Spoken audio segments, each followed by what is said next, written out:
So ভাই লোক finally আমি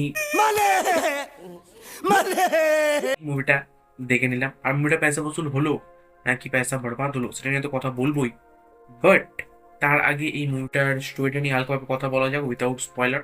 সো ওখানে রাজকুমার রাও একজন ইউপির ছেলে, অ্যান্ড সে পরিস্থিতির চাপে পড়ে কিভাবে গ্যাংস্টারে পরিণত হয়ে যায় সেটা নিয়ে হচ্ছে এই মুভির স্টোরিটা নিশ্চয়ই তোমার একটু শোনা শোনা মনে হচ্ছে। হ্যাঁ, একদম ঠিকই ধরেছো, এই স্টোরিটা নিয়ে অলরেডি হাজারটা গ্যাংস্টার মুভি বানানো হয়ে গেছে, অ্যান্ড সেই হাজারটা গ্যাংস্টার মুভির লিস্টে এই মালিক মুভিটাও ঢুকে যায়, কারণ এই মুভির ভেতরে এক্সট্রা অর্ডিনারি জিনিস কিছু নেই।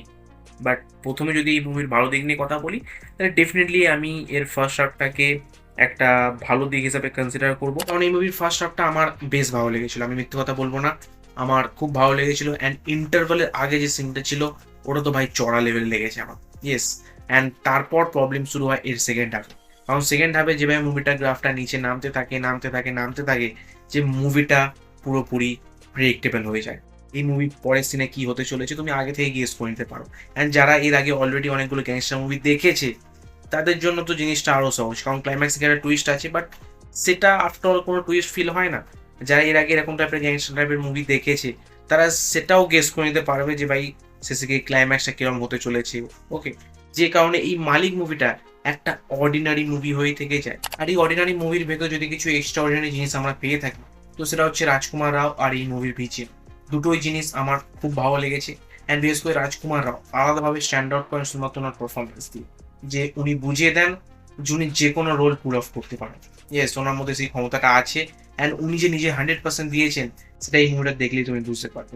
অ্যান্ড ওনার সামনে ওনার যে ওয়াইফের ক্যারেক্টারটা প্লে করেছিল মানুষ চিল্লা, ভাই কোনো এক্সপ্রেশনই আসে না মুখে।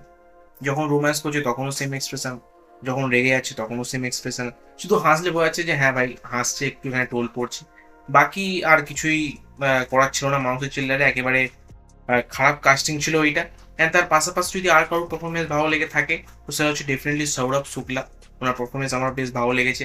আর এবার যদি তোমরা ওয়েট করে থাকো বুম্বাদার কিরকম কি পারফরমেন্স ছিল, তো ভাই টোটালি ওয়েস্ট মেরে দিয়েছে বুম্বাদাকে। ইয়েস, ডাইরেক্টরের মাঝে মাঝে মনে পড়ছে আরে বুম্বাদা তো এই মুভিতে তো পুলিশ অফিসার, চলো চলো চলো ওনাকে একটু নিয়ে আসি। বুম্বাদা এসে একটু ঢিচকাও ঢিচকাও গুলি মারছে, দর্শকরা আবার একটু ঘুম থেকে জেগে উঠছে, আর আবার বুম্বাদা মুভি থেকে সরে যাচ্ছে, এরকম টাইপের রোল ছিল। মানে এই যে হার্ড কোর লেভেলের বুম্বাদা ভার্সেস রাজকুমার একটা ফেস অফ দেখতে হবে, সেটা তো হয়নি ভাই মুভির ভেতর। ইয়েস, টোটালি ওয়েস্ট মেরে দিয়েছে। ওভারঅল এই মালিক মুভিটা একটা রেগুলার রুটিন টাইপের গ্যাংস্টার মুভি, বাট এই মুভিটা দেখার পর এইটুকু তো প্রমাণ হয়ে যায় যে রাজকুমার রাওয়ের ভেতর কিন্তু অনেক পোটেন্সিয়াল আছে যে কোনো রোল পুল অফ করা। বাকি যদি গল্পের ভেতরেই দম না থাকে তো রাজকুমার রাও নিজে কি করবে।